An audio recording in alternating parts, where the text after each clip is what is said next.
Okay, now coming back to this ruling now of shaking hands, because what's happened is this woman, I've forgotten her name, but she refused to shake hands, and that's what triggered this whole incident.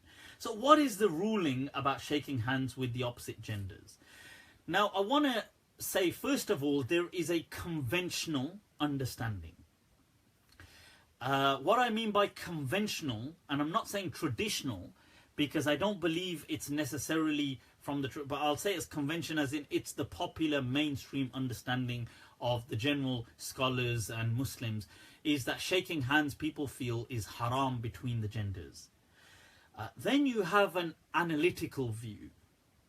Now, the analytical view has taken a look at this and said, well, where does it say in Islam that shaking hands with the opposite gender is haram?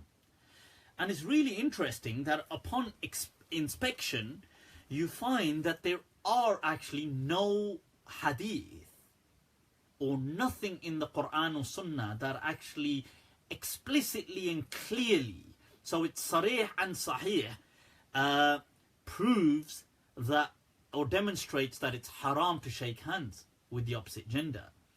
So you think, well, wait a minute. So where has all of this kind of come from, if that's the case?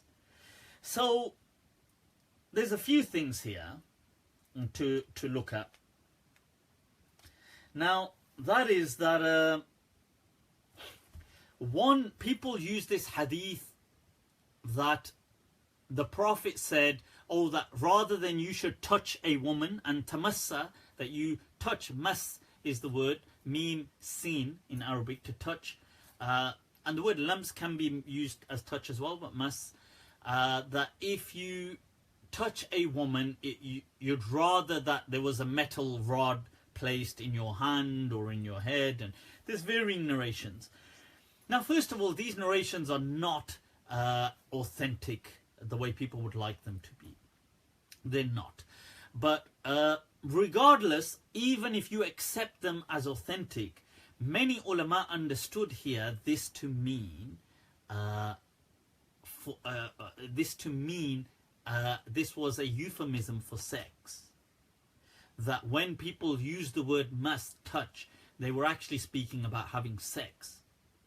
So that is used. So in the Quran, for example, أَوْ لَامَسْتُمُ النِّسَاءَ, or that you've touched women, that you break your wudu. So the Hanafi madhab was open that no, this meant just sex. It didn't mean having physical touch, and the Shafi'iyya thought it meant physical touch, but the Malikiyya said, oh, it meant touch with desire and not just regular touch. Now, then there's another hadith that is taught, it is a sahih hadith, that the Prophet said, I la usafihun nisa, I do not shake hands with women. Now the issue here is that there are several narrations that come from Atiyah, which are transmitted in Ibn Hibban, in Bazzar, in other books like At-Tabari, Ibn Hajar brings them as well, that the Prophet sent Umar ibn al-Khattab radiallahu anhu. And there's varying narrations here. And in some narrations, he sent Umar as a deputy, and Umar took the pledge, and they said, فَمَدَّ يَدَهُ, he stretched forward his hand. Atiyah says, فَمَدَدْنَا أَيْدِيَنَا, so we stretched our hands. Now, some people understood this narration to be referring to the Prophet. So they said that the Prophet shook hands with them. Other people said, no, this wasn't the Prophet, this was Umar. Then there's other narrations that say that no, the Prophet placed a barrier like a cloth, and then they shook hands. Many scholars have said, like today, many of the scholars from Al-Azhar, Shaykh Al-Azhar, Ahmad Tayyib, who is Maliki, has said that shaking hands, not as a sexual act, I mean, it's not generally done as a sexual act, but just shaking hands in general is permitted.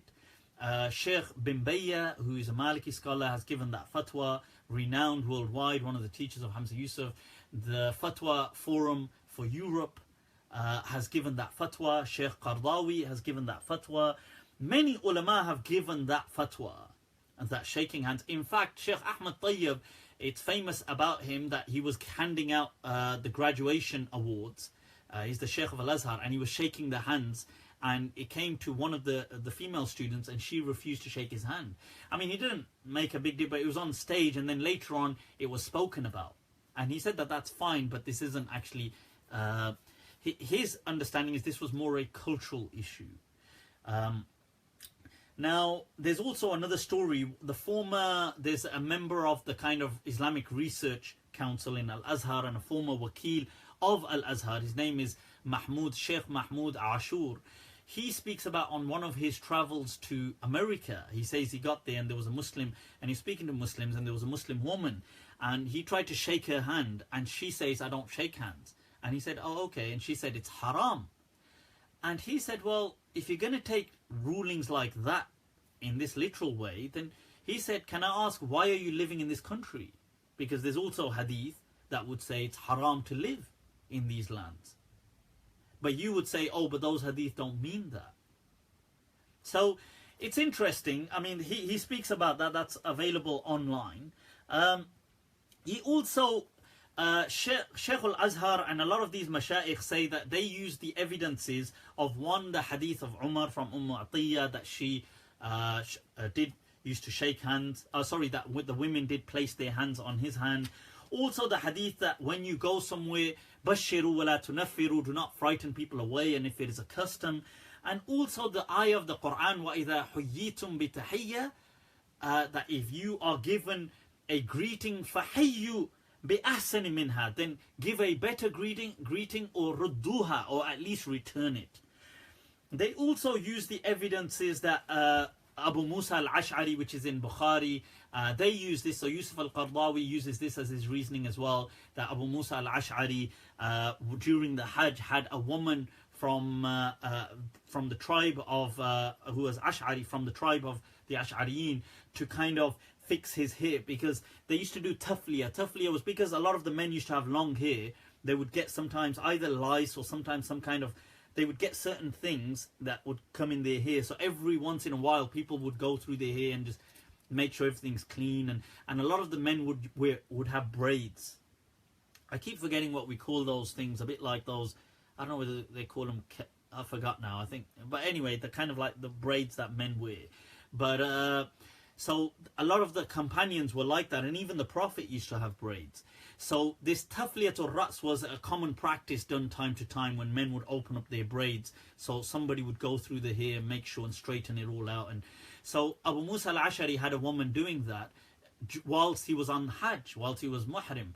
And then you see what's really interesting is the hadith in Sahihain that the Prophet sallallahu alaihi wasallam, Umm Haram, who is an aunt of Anas, she would do that with the Prophet. Now that's a really interesting hadith, because Haram bint Milhan, how did the scholars really struggled with this one. So they really didn't know how to respond to it. Because in some hadith, because the Prophet would go there, the Prophet generally, she was one of the aunts, but the Prophet would go there. Sometimes when he was going somewhere, he would take a rest there. He was known to sometimes take a nap, and he would take a nap at her house sometimes. She would prepare some food for the Prophet. Sometimes she would do tafliyatul ra's, go through his hair. And there was one narration that the Prophet was really tired and he fell asleep, and there was a narration that he fell asleep with his head in her lap. But the general narrations do speak about the tafliya. Now Qadi Iyad brings a lot of these narrations in the Shifa. And then obviously the huge conundrum of how do we answer this. So scholars have really struggled massively to answer that. And what's interesting is Ibn Abdul Barr tried to say maybe she was like a foster sister of the Prophet through this foster relationship. And later scholars like Hafid al-Dumyati really go out tearing that argument, saying this is nonsense, because how could have she been a foster sister? And he goes through the whole the kind of chains of the lineage, showing that she was related at such a distance, but that didn't make her a mahram. But what's interesting is Qadi Iyad says that, well, look, maybe this is khususiyah, right? This is specific with the Prophet. But then this is problematized by some people, saying, how could it... Ibn Hajar writes in Fathul Bari that وَفِيهِ جَوَازُ قَائِلَةِ الضَّيْفِ, that this hadith shows the permissibility of a guest to stay and kind of take a nap with people. And he says, even وَجَوَازُ الْخِدْمَةِ, and having people, a woman serving him who is not his mahram, وَجَوَازُ الْخِدْمَةِ الْمَرْأَةِ الْأَجْنَبِيَّةِ لِلضَّيْفِ بِإِطْعَامِهِ وَالتَّمْهِيدِ لَهُ, and preparations for him. And then he goes on to say, well, and here we've got, but he mentions ajnabiyya, so he even inclines to the fact that she was not related to the Prophet. So then some scholars said, well, that's because it was not doing this is not a kind of, there's nothing wrong with this. And it wasn't a kind of, in any way like a sexual thing. It's just general, just helping. But most of the scholars kind of Ibn Hajar tried to say, well, maybe it was just specific with the Prophet then.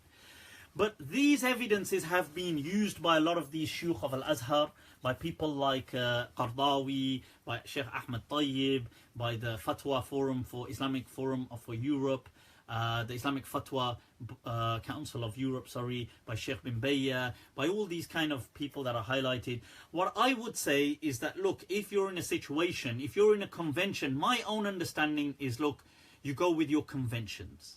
Okay, so if you're in a convention where people don't do this, you don't do this. So I would go with the general ulama. But I would highlight that, look, this fatwa is this. So if you're in a convention where people do this, you can take this fatwa and you can act according to it. So you just need to choose your battles. Like, on one hand, was it really wise for the woman to make this such a battle, to lose her citizenship over? Not that the French were right in doing so, but her making this such a battle when so many ulama said, look, there isn't actually even a clear verse of the Quran or a hadith, clear sunnah saying it's haram, and there's all this ikhtilaf. Like, I'm just saying, I think sometimes as Muslims we need to choose our battles wisely.